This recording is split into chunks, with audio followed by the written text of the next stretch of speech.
Good morning and happy Sabbath. It's me again. The kids are busy taking their tests and doing their homework for the holidays, so they can't come to do the children's story this week or maybe next week either, but we will continue with the lessons.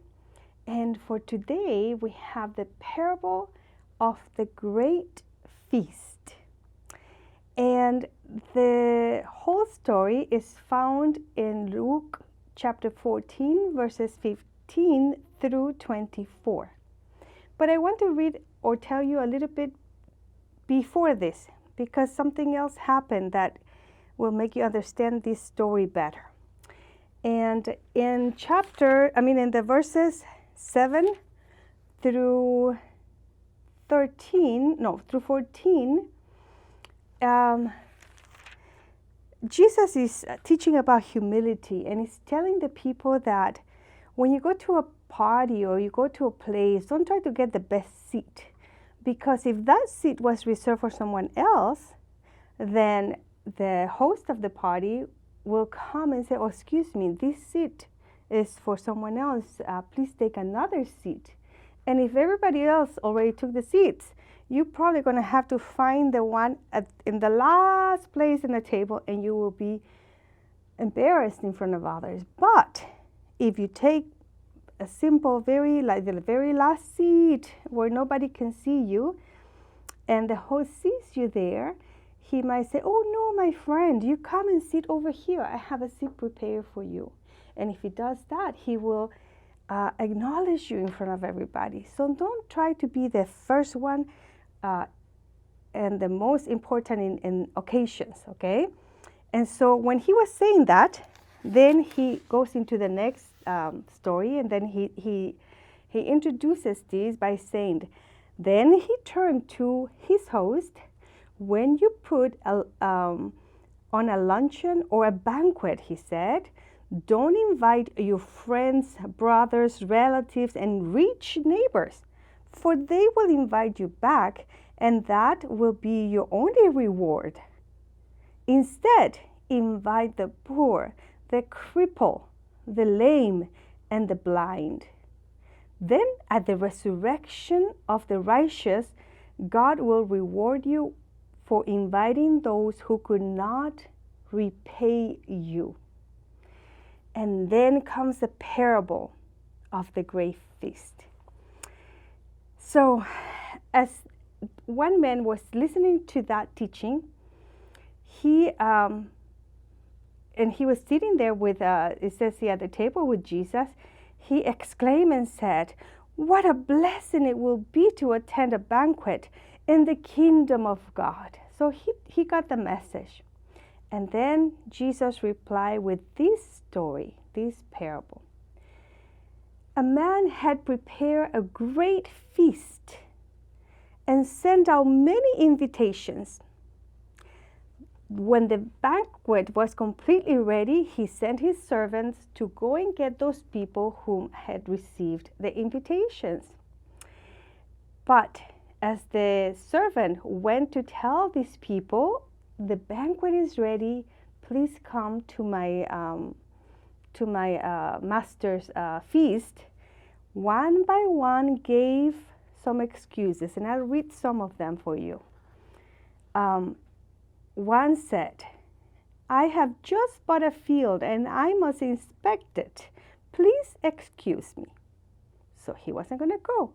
Another one said, 'I have just bought 5 pairs of oxen and I want to try them out. Please excuse me.' Another one said, 'I now have a wife, so I can't come.' The servant returned to the master and told him what had happened. The master got so angry, and so he said, 'Go quickly into the streets and alleys of the town and invite the poor, the cripple, the blind, the lame.' And after the servant went out and invited all these people, there was still some more room. So the master said, 'Go out into the country lanes and behind the hedges and urge anyone you find to come, so that the house will be full.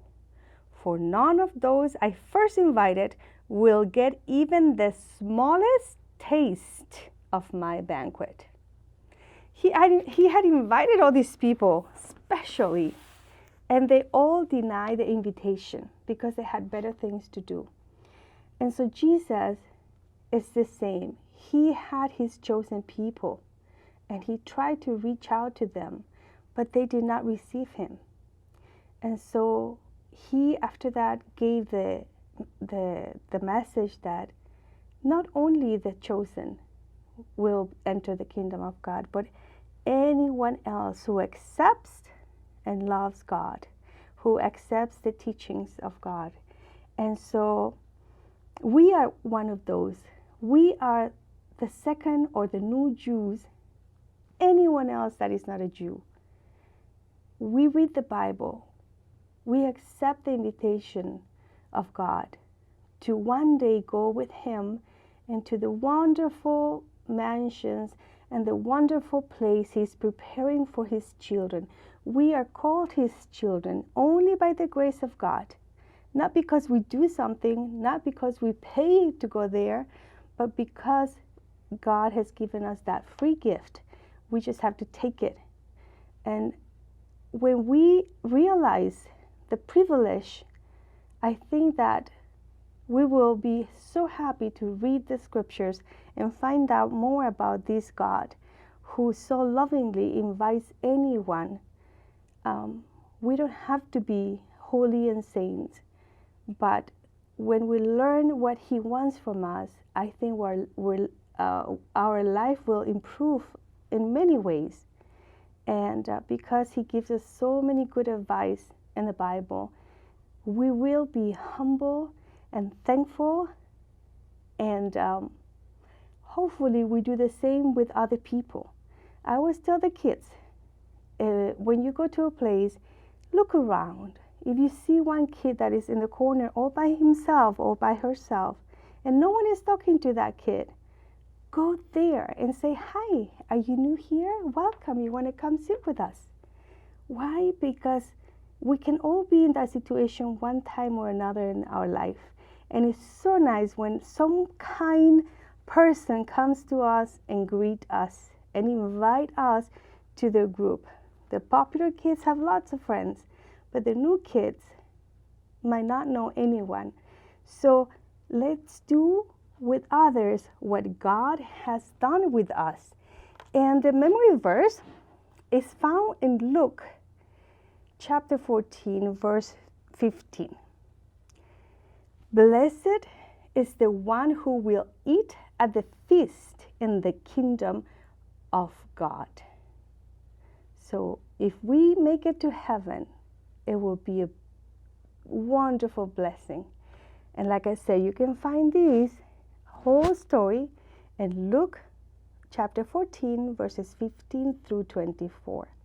I hope you enjoyed the lesson and have a wonderful Sabbath, and I'll see you again next week. Goodbye.